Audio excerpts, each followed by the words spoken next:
Olá, pessoal. Eu sou o Carlos Eduardo Rodrigues e vou explicar aqui dois dos problemas escolhidos por mim e pela Patrícia, que formamos a dupla 52 aqui do trabalho do módulo 3 da disciplina de PA.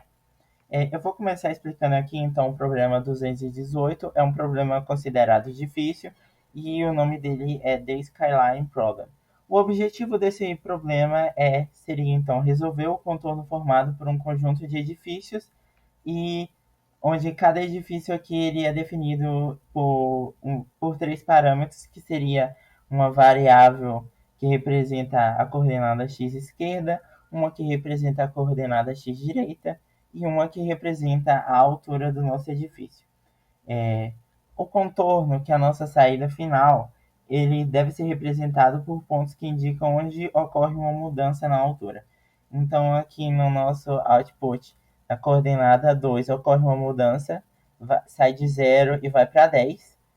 Aqui na coordenada x igual a 3, ocorre outra mudança e sai de 10 e vai para 15. Bom, a abordagem para fazer a resolução desse problema foi da divisão em conquista, onde a gente foi dividindo recursivamente o conjunto de edifícios até que sobrasse apenas um edifício, que seria o nosso caso base. Depois de chegar no nosso caso base, a gente voltou fazendo a mesclagem, que, que foi a parte do algoritmo responsável por combinar dois skylines parciais. Para fazer essa combinação dos skylines parciais, a gente foi comparando ponto a ponto as coordenadas x. E aí, onde a gente tinha um ponto crítico, que no caso seria em qualquer posição x que ocorresse uma mudança de altura, a gente fazia o cálculo da altura máxima entre esses dois skylines e adicionaria no nosso resultado com a altura máxima. O algoritmo, então, ele continua fazendo passo recursivamente até que só sobre um contorno, né? E caso pode acontecer, por exemplo, de sobrar pontos de skylines parciais que não foram comparados por outros pontos. E aí, caso isso aconteça, a gente só adiciona esses pontos direto no resultado final, já que quando isso acontece, não vai haver sobreposição, né? Então aqui vamos rodar para a gente ver se está funcionando. Pronto, funcionou aqui, caso um, caso 2, tudo certinho. Vamos agora então passar para o nosso segundo problema, que é o 2343, e a gente tem que achar o késimo menor elemento em um número truncado. Nesse problema, a gente recebe números como strings e também algumas consultas, e o nosso objetivo é encontrar, então, o késimo menor elemento depois de fazer a truncagem de cada um dos números, de acordo com a pesquisa que é pedida aqui. Então, a gente recebe aqui os números como strings e também as nossas pesquisas. E eu vou explicar rapidamente aqui só para a gente entender como é que funciona. Então, aqui na nossa primeira, a gente tem on. Então, seria, a gente tem que, esse 1 daqui seria o nosso T, a gente tem que preservar um último dígito de cada um desses números aqui. Então, no caso, seria o 2, o 3, o 1 e o 4. Depois de preservar esse número, a gente vai procurar pelo primeiro menor número.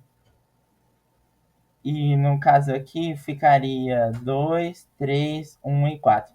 Quando a gente ordena isso, a gente percebe que o 1 é o menor número e a gente tem que retornar ao índice do vetor original onde está esse menor número. No caso aqui está no índice 2, então a gente retornou aqui no output 2. Vamos ver esse segundo exemplo aqui. No caso 3, a gente então tem que preservar os três últimos dígitos. Como aqui os números são com 3 dígitos já, então a gente preserva tudo. Aí a gente faz a ordenação, então a gente teria 102, 102, 251, 473 e depois o 814. E aí a gente quer achar o segundo menor número. Então, o segundo menor número seria, no caso, 251. E aqui acabou acontecendo novamente de no vetor original ser no índice 2 aqui. Agora falando sobre a nossa abordagem, na nossa solução a gente fez para cada consulta, e no caso cada número foi truncado, e a gente manteve apenas os 3 últimos dígitos, como eu já expliquei aqui agora.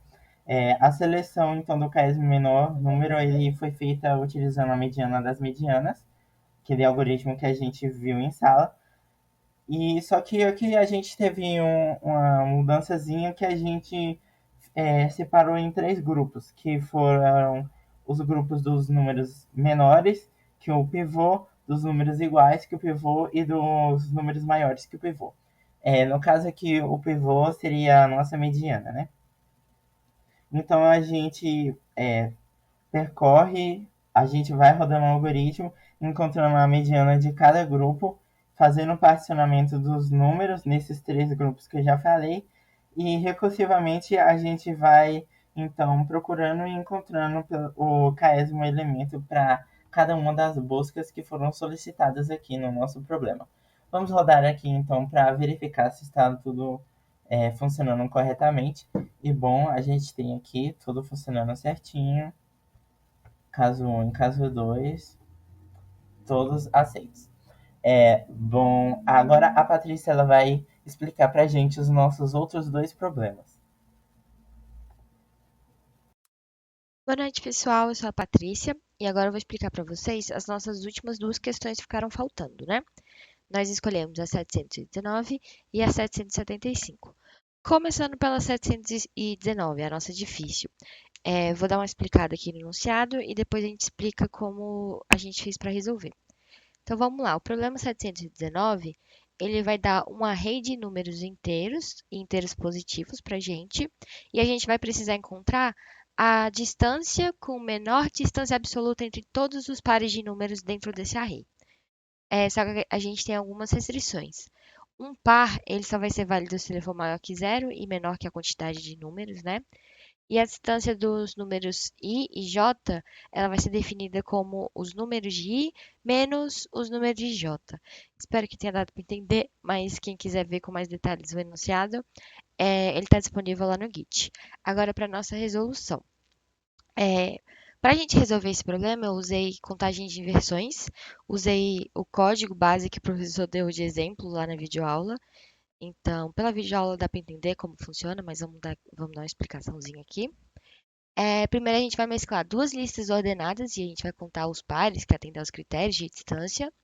A gente vai aplicar o algoritmo de dividir e conquistar para ordenar e contar essas inversões.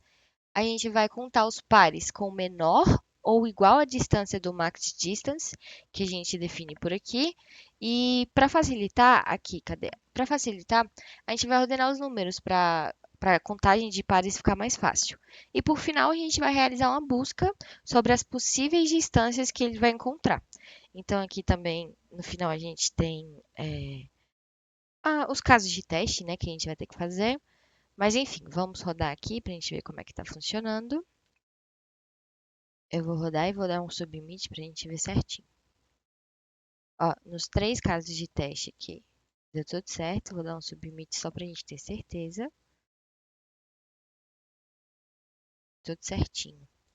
Agora, passando para a questão 775. Vou fazer aquele mesmo esquema de explicar o enunciado e depois a gente vai para o código.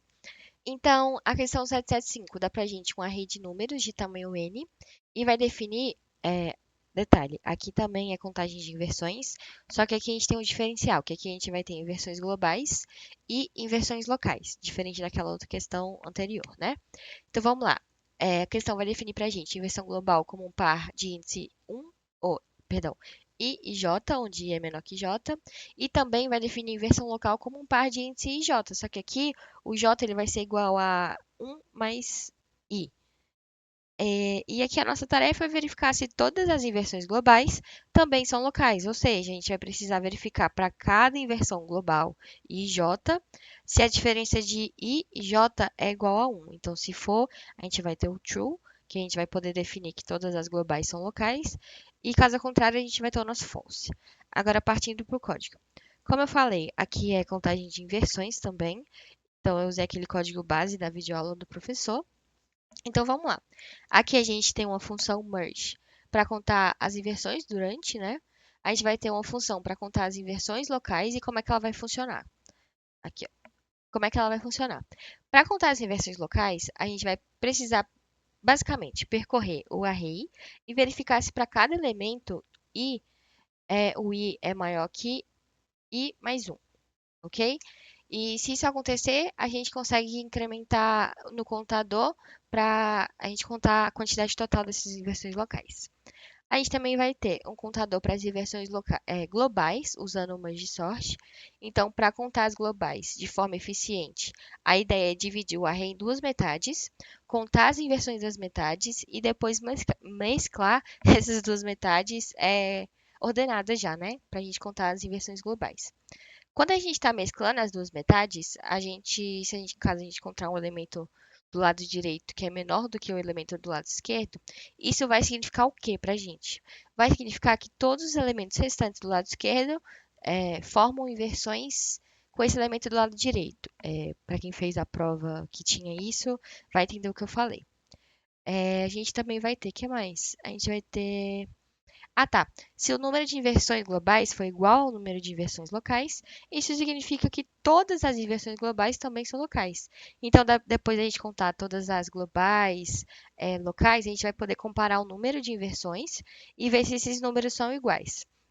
Se caso o número for igual ao número de inversões locais, significa que todas as inversões globais também são locais. Então, a nossa distância j menos i vai ser igual a 1. Então, vamos fazer o teste aqui para ver se está tudo certo. Vou fazer o teste e vou dar o submit igual na outra. Tudo certo.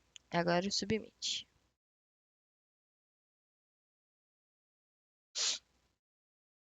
Tudo certinho.